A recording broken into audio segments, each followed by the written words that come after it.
जानते हो ये जो बड़े मकान वाले और ज्यादा पैसे वाले लड़के होते हैं ना, ये हमारे चारों तरफ घूमते हैं जिस इलाके में हम रहते हैं। कि वो ना दनीन को पसंद आए और ना हमारे दिल को भाए।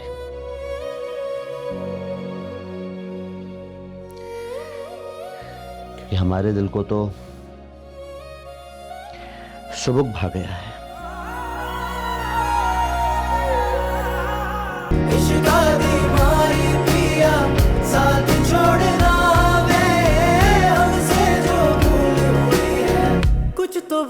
और कुछ कहना है तुम्हें? जी अंकल देखिए, मैं आपसे कुछ लूंगा नहीं। अगर आप कहें भी मुझे कि मैं तुम्हारे मसले हल कर दूंगा, घर दे, मैं नहीं लूंगा, प्लीज। नहीं, ऐसा कोई हल मेरे पास नहीं है आपके लिए। हाँ, मैं अपनी जिंदगी से मुताल्लिक कुछ बातें जरूर करना चाहता हूं आपसे।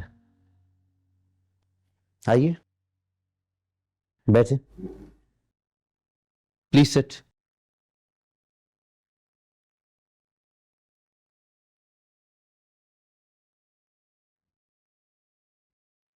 देखो, मैंने बहुत खामोशी से सारी बातें सुनी है। मैं उम्मीद करता हूं कि आप भी मेरी सारी बातें खामोशी और तसल्ली से सुनेंगे।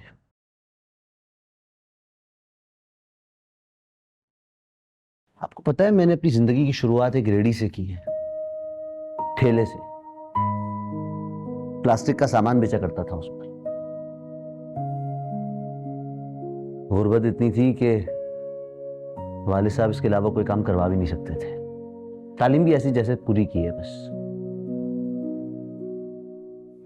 ऐसे ही एक दिन प्लास्टिक का सामान बेचते बेचते तुम्हारी आंटी पर नजर पड़ गई।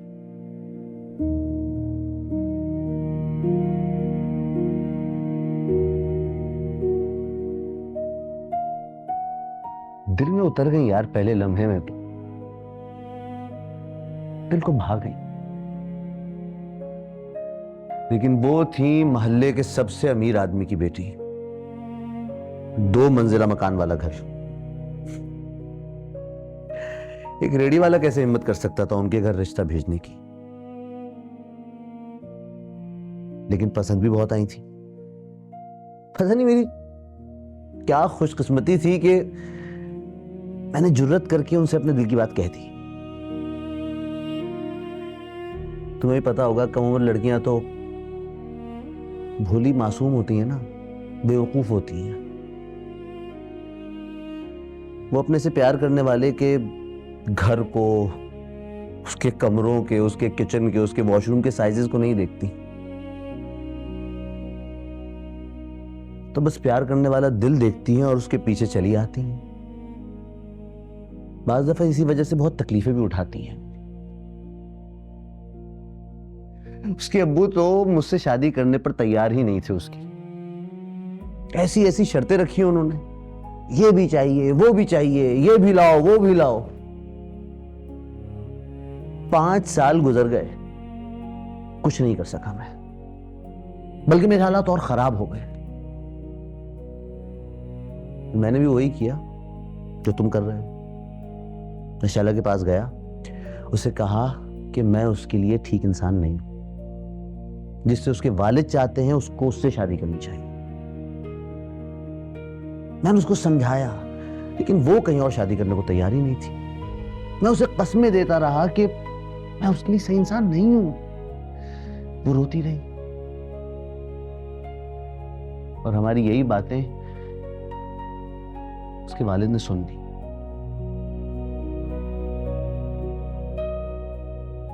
तुम्हें पता है, वो अगले दिन मेरे पास आया और मुझसे कहने लगे, हमारे घर शैला का रिश्ता ले आओ। मुझे यकीन ही नहीं आ रहा। मुझे लगा शायद मैं मेहनती हूं, मैं सच्चा हूं, मैं मुखलिस हूं। आज नहीं तो कल, कल नहीं तो परसों मेरा वक्त जरूर बदलेगा। मेरा वक्त बदल गया बेटा। तुम्हारे सामने है, खुदा का शुक्र है।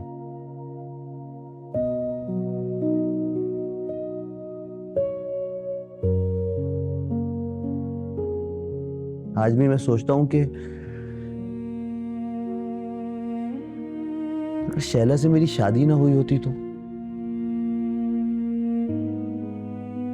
मैं वहीं उसी रेडी पर अपनी जिंदगी को घसीट रहा होता।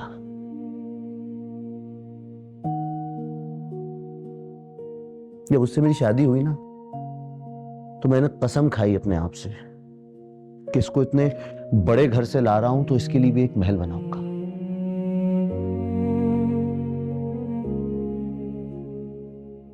और अल्लाह ने साथ दिया और देखो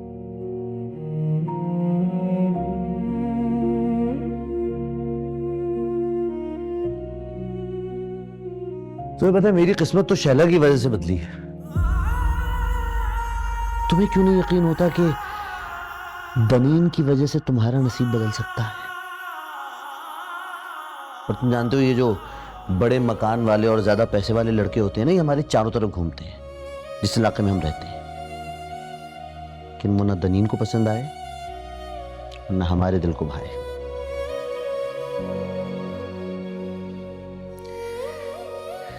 कि हमारे दिल को तो शुभुक भा गया है। अब वो हमसे जितना इंतजार करवाए, सारी जिंदगी इंतजार करवाए, हम इंतजार करने को तैयार हैं। बेखबर क्यों हो गया है दिल बेअसर।